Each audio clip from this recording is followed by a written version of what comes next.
Thank you very much. It was a pleasure to work with you, Alan. Right. Okay, I'm going to speak mainly about prostate cancer, although I thought you may be interested in some of the more recent work that we've been doing with people with high-grade gliomas.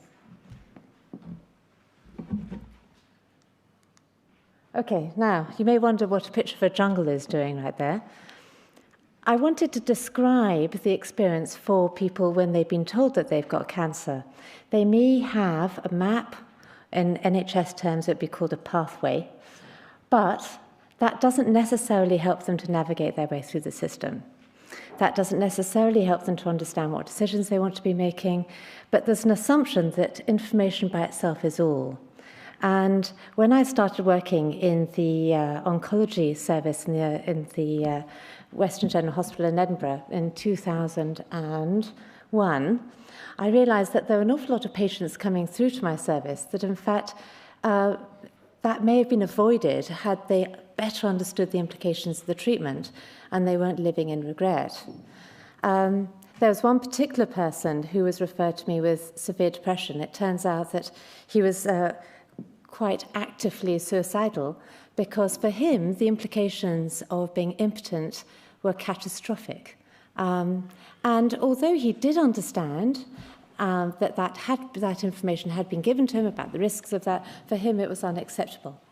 So people need a compass as well as a map, and information in itself isn't necessarily going to help them get there. So I started wondering if there was a different way in which we could do things. If we could stop and just think for a moment, could we do things slightly differently? So I think that Richard has described very articulately shared decision-making, so I'm not going to spend any longer on this particular slide because I think you've got the message in terms of that. Interestingly, when I run communication programs, shared decision-making just never comes up. It doesn't come up because I think people don't think it's a problem, and they don't think it's something that they have a problem with. And the concept of asking people for preferences doesn't necessarily seem to be something that people are wanting to understand how to do. So, like many good researchers, I borrowed somebody else's work. I went off to San Francisco, and I was really impressed by the work done by Jeff Belcora over there. He'd been working with breast cancer patients, and he had found that, in fact, by using this particular method, which is a kind of coaching method, that they had improved the patient's confidence about the decisions that they were taking about their breast cancer. So observing that system over there, I wondered whether we could apply it to Scotland. And of course, we were told there was no way that an American California model was going to work over here. And there were moments when I did wonder if they were correct. But in fact, this work was very successful. And I'm just going to go into a little bit more detail, but we identified that patients with this added decision support were less likely to regret the decisions about treatment, but also they were more likely to be confident and had less regret. Now, the most recent study that has just been completed is looking at the same model, but applying it to patients with colorectal disease, and both those studies are RCTs, and the study with high-grade glioma patients was qualitative, because thankfully there weren't enough people, you wouldn't want there to be enough people, to do an RCT in one centre. Okay. So this is the background, and this is what it is. The first stage of this model is about consultation planning. Consultation planning involves using a standardized and evidence-based kind of set of sort of a model, and we call it scoped. So we ask people to look at their situation, look at the choices they think are available to them, think of what they think may be the options, what their preferences are, and how they'd evaluate that. So how would they know that their decision is effective in what they're looking to achieve? So that could be done on the phone, or it could be done one-to-one, and it takes, on average, between 30 and 60 minutes. Rarely did it take anything longer than that. We then go on to the navigated consultation, where we have the navigator typing out the responses to those key questions. The doctor will have had that agenda beforehand, so they know what that patient is wanting to be asking them. And I must say that actually, before you're kind of thinking, oh my goodness, the idea of masses of information beforehand, the consultation plan was only ever 1 page long, so it's brief and it's to the point. And then the person has an audio recording of the consultation as well as that type summary. The type summary of the consultation, which again is very brief, it's just a couple of pages, was sent to the GP, kept in the medical notes, the patient had it to take away with them, and so they had the benefit of that personalised information. This is just an example of one of the consultation summaries. Okay, in terms of quantitative measures that we used, we looked at decision self-efficacy, and that's really to do with people's confidence about making their decision about treatment. Looking at decisional conflict scale, and that's the conflict, the concern that somebody may have about making a decision, and regret. And we measured that baseline after the intervention in 6 months. And we also looked at mood, looking at the a standard measure called the HADS measure. I'm sure that you're familiar with that. And we did a service evaluation to see what was happening. Now, these are the quantitative results. You can see there that decision self-efficacy, there were very significant changes at baseline and looking at after the consultation with the doctor, and that was sustained at 6 months. So if I can just remind people that the intervention is a really short intervention, and I think it's interesting that such a short intervention has a significant effect 6 months after the event. Decisional conflict scale, there was a significant result from baseline to post-consultation, almost significant, not quite, at 6 months. And here, this is the interesting finding in terms of regret.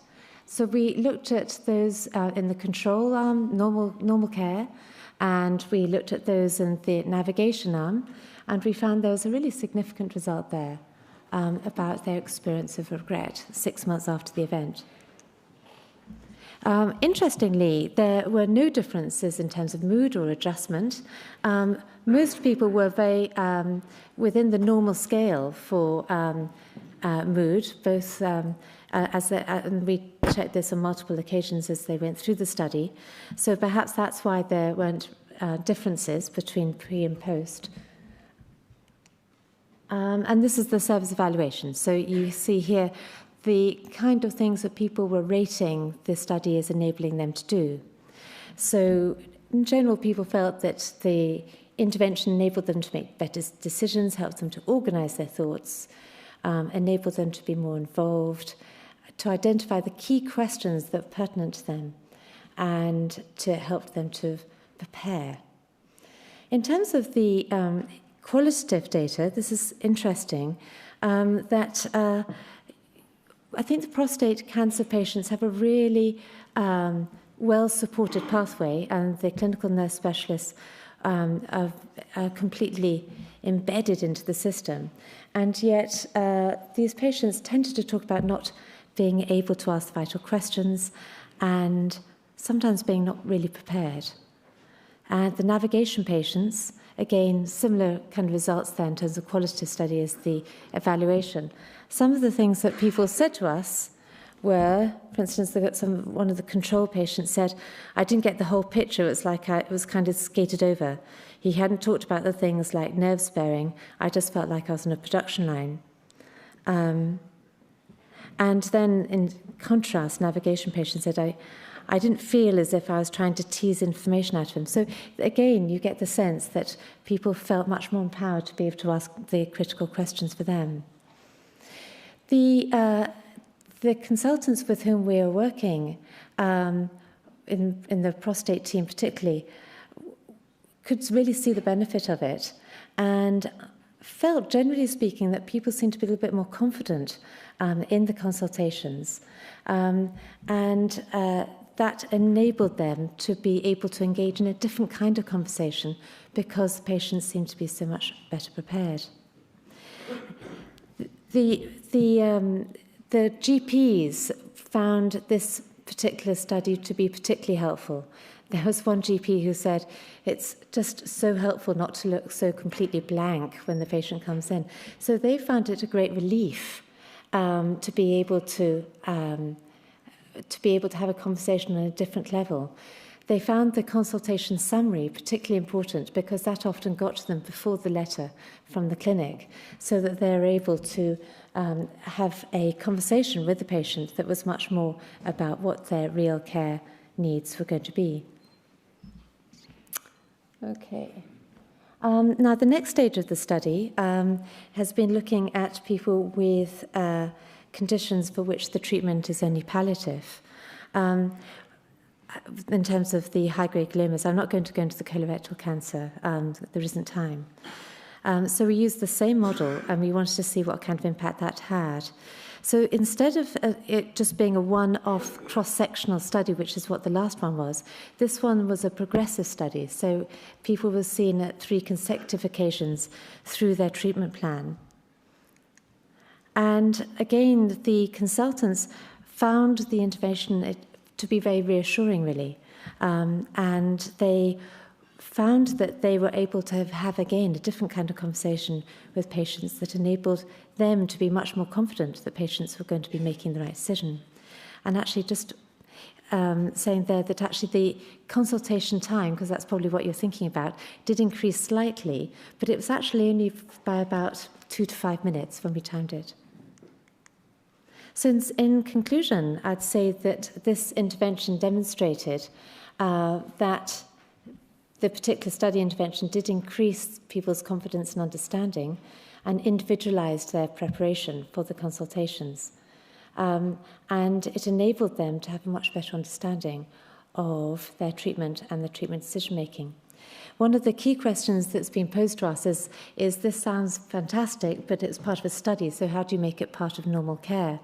So the next stage is we're going to be working with Macmillan staff to train them to be able to use this for all patients that either contact them through the helpline or through the Macmillan centres. And we want to see if the fidelity of this intervention remains as strong when you make it much more widespread. The impact is, I think we've just been talking about, and it's been great to see how clinical practice with prostate team has changed and how they're using, particularly the CDs, for consultations, and there's been really positive feedback on that. And we've also been working with Prostate Scotland with their information leaflets, and the neurosurgeons have also made some changes in the way in which they work with patients and been clearer about the outcome results. Now, this particular comic was taken for the BMJ. It wasn't from some kind of psychology journal. And it kind of describes, I think, what we're trying to achieve in terms of shared decision-making. Interestingly, the study that I've been running has had quite a lot of media interest. I think it's because it meets what people are asking for, as Richard was describing. And thank you.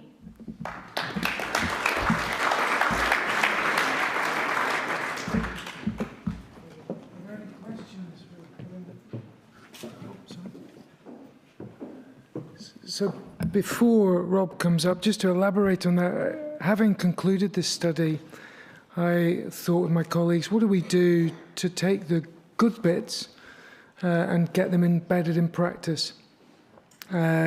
Employing a navigator wasn't really an option in the NHS. We have therefore worked with the charity, as Belinda said, Prostate Scotland, and we prepared booklets with them, and the patients within those booklets get making a treatment decision leaflet, which helps them prepare for the consultation. Working with our prostate cancer support group, we identified a company that could make or provide for us CD recording equipment that basically allows us to record a CD then and there. There's one copy, patient takes it away, and we've been doing that now for a year. We're in the process of evaluating that. And I think it's a bit cumbersome. It adds a little bit of time to our the clinic consultations, but my view is that these people are going to live for a long time with the consequences of their treatment, cured or not. So it's really important that we get it right for them at the outset. And a bit of time spent making the right decision will save an awful lot of time dealing with an unhappy patient who's living with the regret and disappointment and outcome of their treatment. So it's well worth making the effort.